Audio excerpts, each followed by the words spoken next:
Hello and welcome back. Today we are still continuing our discussion on factoring by talking about factoring the difference between two squares. So let's get started. So looking at this problem up here, you can see that we've already done these. When we multiply two binomials and they have the same A term and the same B term, except there's subtraction in one and addition in the other, the answer that you would get is formally called the difference between two squares. And the reason why it's called that is because the first term is squared, the second term is squared, and there's a subtraction sign between them, which means difference. Okay, and we discussed how you could use FOIL if you wanted to, or since the middle terms always cancel out, when you're foiling, you could just rewrite this as a squared minus b squared and simplify. So, what we're doing today is we're assuming the question in the textbook already has it in this form of a squared minus b squared. It's already going to be like this in your textbook.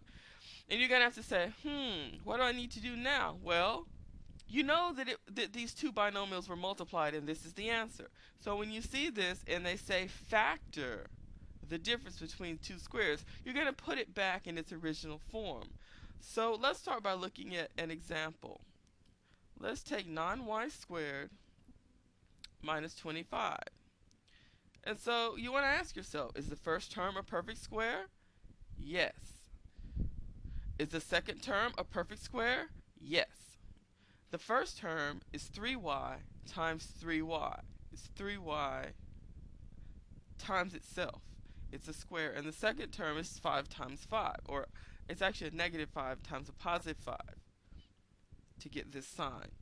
But anyways, this is the only issue that you need to be worried about, is that both terms are perfect square. And once you know that, then you can set up your parentheses and get ready to factor this out into the two original binomials. So 3y and 3y, that's what we said. And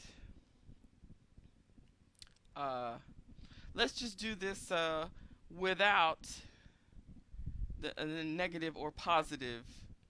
We just want to get the pure monomials.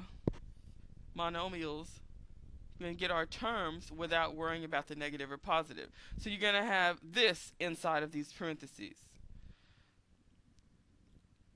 You put your first 3y here, your second 3y there, because remember when you're doing FOIL,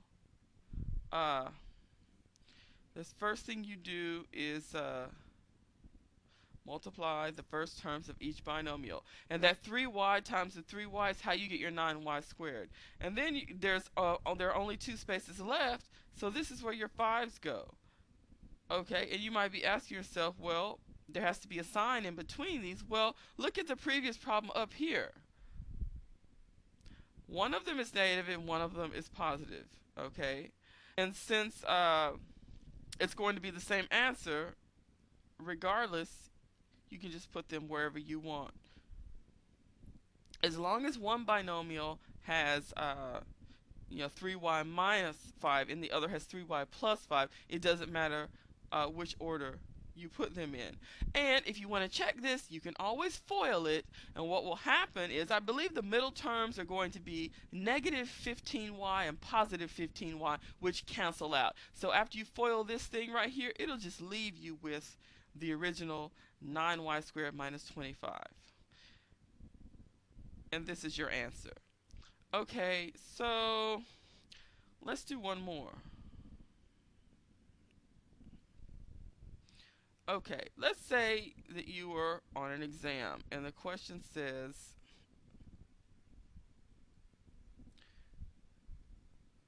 the question says 49a squared minus 16b squared. So, where do you get 49? 7 times 7. So, this would be, and then the a squared. So that would be 7a times 7a.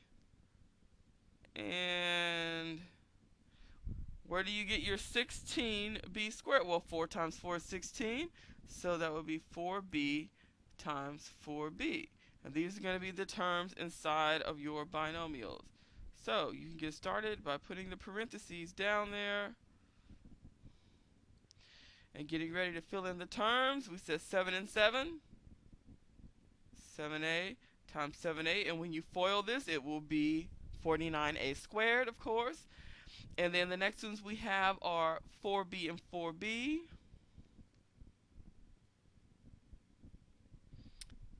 And that 16 is negative, so one of these has to be negative. One of these binomials has to have a negative sign or a minus sign. I interchange when I talk about minus and negative.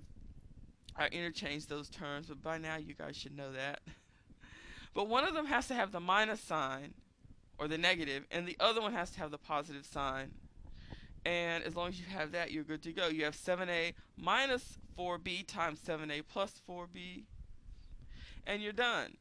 Okay, so what we're going to do next is continue our discussion with factoring by talking about how to factor trinomials. So stay tuned for the next one, and thank you.